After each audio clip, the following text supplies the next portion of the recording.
فرماتے ہیں وہ تو ہے۔ آپ نے فرمایا اسے بیچ کے آؤ اور اس میں سے جو قیمت ملے آدھی قیمت حضرت فاطمہ کی مہر کر دو اور آدھی سے گھر میں کھانے پینے کا سامان اور خوشبو وغیرہ لے آؤ۔ آپ صلی اللہ علیہ وآلہ وسلم نے انہیں آدھی درہم دینے کو اور باقی آدھا گھر کے خرچے کے لیے دے دیا۔ اب یہ زرہ کے ساتھ نکلے، زرہ بیچی اور راستے میں ذوالنورین مل گئے، حضرت عثمان مل گئے۔ انہوں نے 480 درہم میں وہ زرہ خرید لی۔ حضرت علی سے زرہ لے کے 480 درہم دے دیے اور پھر زرہ بھی ہدیتاً واپس دے دی کہ یہ لیجئے، یہ آپ کو مال غنیمت میں رسول اللہ صلی اللہ علیہ وآلہ وسلم نے اپنے ہاتھ سے دی تھی، اسے اپنے ہاتھ میں رکھیے، اور 480 اس کی قیمت ہے وہ بھی رکھیے۔ زمانہ نکاح میں مختلف روایات ہیں، کچھ کے نزدیک یہ مبارک نکاح صفر 2 ہجری میں ہوا، کچھ کے نزدیک محرم 2 ہجری میں ہوا اور کچھ کے نزدیک شوال 3 ہجری میں ہوا۔ اکثر روایات کے مطابق حضرت فاطمہ کی عمر نکاح کے وقت 15 سال تھی اور کچھ کے مطابق 19 سال تھی، لیکن حضرت علی کی عمر 21 سال تھی۔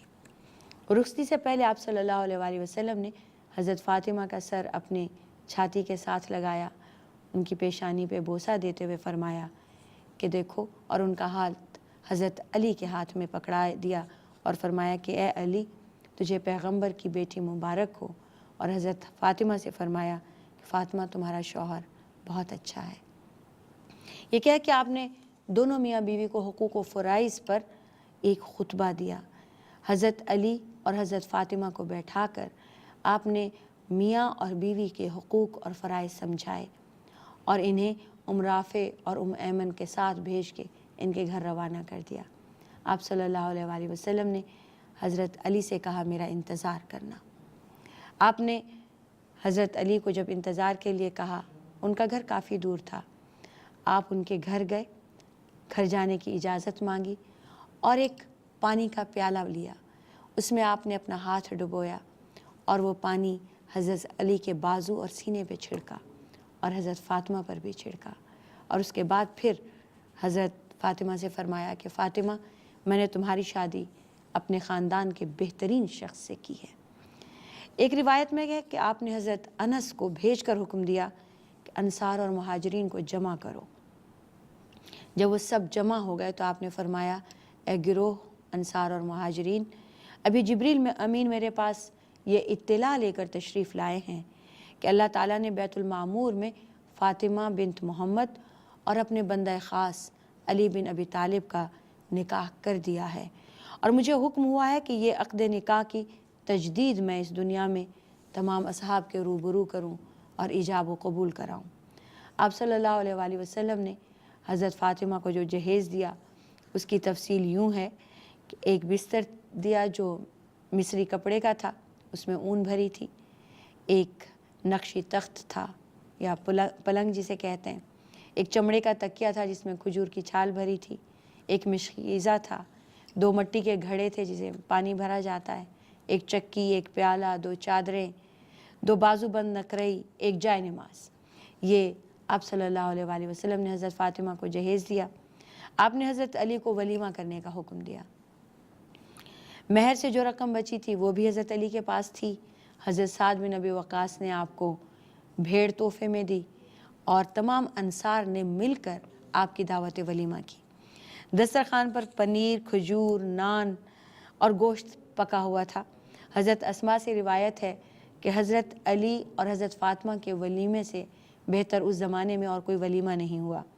حضرت فاطمہ کا گھر آپ کے گھر سے کافی دور تھا اور آپ انہیں بہت جلدی جلدی ملا کرتے تھے۔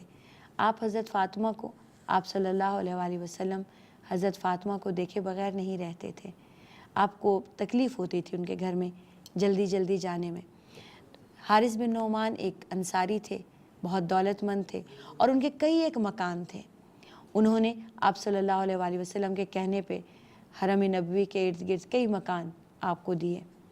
حضرت فاطمہ نے آپ صلی اللہ علیہ وآلہ وسلم سے کہا کہ کیوں نہ آپ حارث بن نعمان سے کہیں کہ وہ مجھے بھی ایک گھر آپ کے گھر کے قریب دے دیں، آپ کو روز روز آنے میں تکلیف ہوتی ہے، خود آپ کو تکلیف بھی ہوتی تھی، لیکن آپ نے جواب دیا کہ فاطمہ، دل تو میرا بھی چاہتا ہے کہ آپ قریب آ جائیں، لیکن مجھے حارث بن نعمان سے شرم آتی ہے، وہ کتنا کریں گے، میں کتنا کہوں گا۔ حارث بن نعمان کو جب یہ اطلاع ہوئی، حضرت فاطمہ تو آپ کا جواب سن کر خاموش ہو گئی، لیکن جب حارث بن نعمان کو یہ پتہ چلا تو وہ آئے اور کہنے لگے کہ یا رسول اللہ، جو چیز آپ کے پاس ہے میرے لیے وہ زیادہ باعث فخر ہے اس سے کہ وہ میرے پاس رہے۔ حضور اکرم صلی اللہ علیہ وآلہ وسلم نے جواب دیا، حارث تم سچ کہتے ہو، اللہ تعالیٰ تمہیں خیر و برکت دے۔ اس کے بعد آپ نے حضرت علی اور حضرت فاطمہ کو خود حارث بن نعمان کے مکان میں منتقل فرمایا۔ حضرت فاطمہ عادات اور گفتار میں اور شکل و صورت میں بھی رسول اکرم صلی اللہ علیہ وآلہ وسلم کا بہترین نمونہ تھی۔ وہ نہایت متقی، نہایت صابر و قانع اور نہایت دیندار خاتون تھیں۔ گھر کا تمام کام و کاج خود اپنے ہاتھوں سے کیا کرتی تھی۔ انہوں نے بہت اسرت میں زندگی گزاری، چکی پیستے پیستے ہاتھوں میں چھالے پڑ جاتے تھے، گھر میں جھاڑو اور چولہا خود کیا کرتی تھیں، کپڑے ہر وقت میلے رہا کرتے تھے، لیکن ان کے ماتھے پر بل نہیں آتا تھا۔ گھر کے کاموں کے علاوہ عبادت کی کثرت سے ماشاءاللہ ان کی عادت تھی کہ وہ بہت عبادت کیا کرتی تھیں۔ حضرت علی بھی سلطان الفقراء تھے، انہوں نے بھی فقر و فاقہ میں ان کا پورا پورا ساتھ دیا۔ علی اور فاطمہ پر کئی دن ایسے آئے، کئی وقت ایسے آئے کہ وہ دونوں بھوکے رہتے تھے۔ ایک دن دونوں میاں بیوی 8 پہر سے بھوکے تھے کہ حضرت علی کو کہیں سے مزدوری مل گئی اور وہ جو کا آٹا لے کے گھر آئے۔ حضرت فاطمہ نے ان سے جو لیا، انہیں پیسا، آٹا گوندا، روٹی بنائی اور مسکراتے مسکراتے انہیں کھلا دی۔ حضرت علی یہ سب دیکھ رہے تھے کہ اس فاقہ مستی میں بھی انہوں نے کس خوش دلی سے شوہر کا استقبال بھی کیا، ساتھ بھی دیا، خدمت بھی کی۔ تو کہنے لگیں، حضرت علی کہنے لگے کہ رسول اکرم صلی اللہ علیہ وآلہ وسلم نے صحیح کہا تھا، فاطمہ آپ سیدۃ النساء ہیں، آپ جنت کی سردار ہیں۔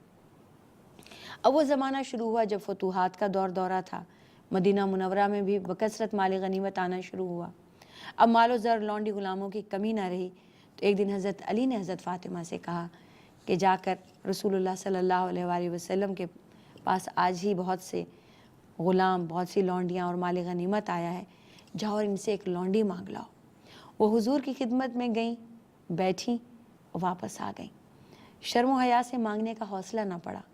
آ کر حضرت علی سے کہا مجھے تو شرم آتی ہے، مجھے حوصلہ نہیں پڑتا۔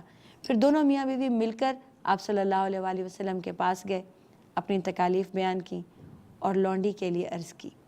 آپ صلی اللہ علیہ وسلم نے جواب میں فرمایا کہ میں تم کو کوئی قیدی خدمت کے لیے نہیں دے سکتا، ابھی اصحاب صفہ کے کھانے پینے اور رہن سہن کا تسلی بخش انتظام نہیں ہوا ہے۔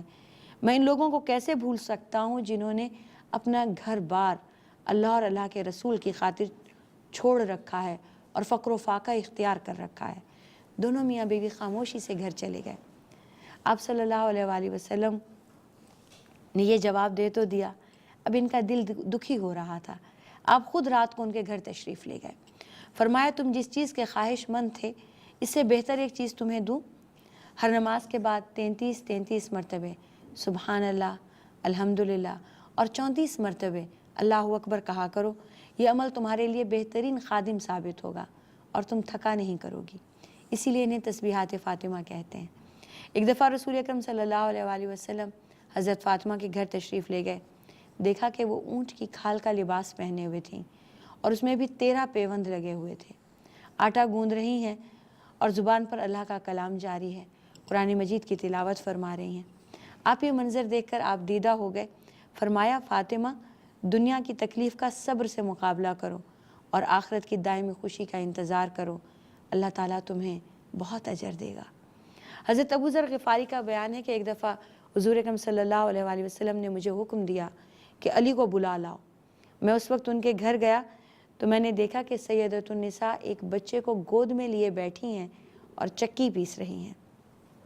فی الوقت حضرت فاطمہ کا فی الحقیقت یہ حال ہوتا تھا کہ کئی وقت فاقے سے ہوتی تھیں، بچوں کو گود میں لے کے چکی پیستی تھیں، بچوں کو گود میں لے کے مشکیزیں اٹھاتی تھیں، گھر کے تمام کام خود کیا کرتی تھیں۔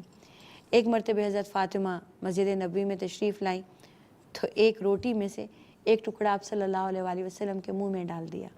آپ نے پوچھا فاطمہ یہ کہاں سے آیا ہے؟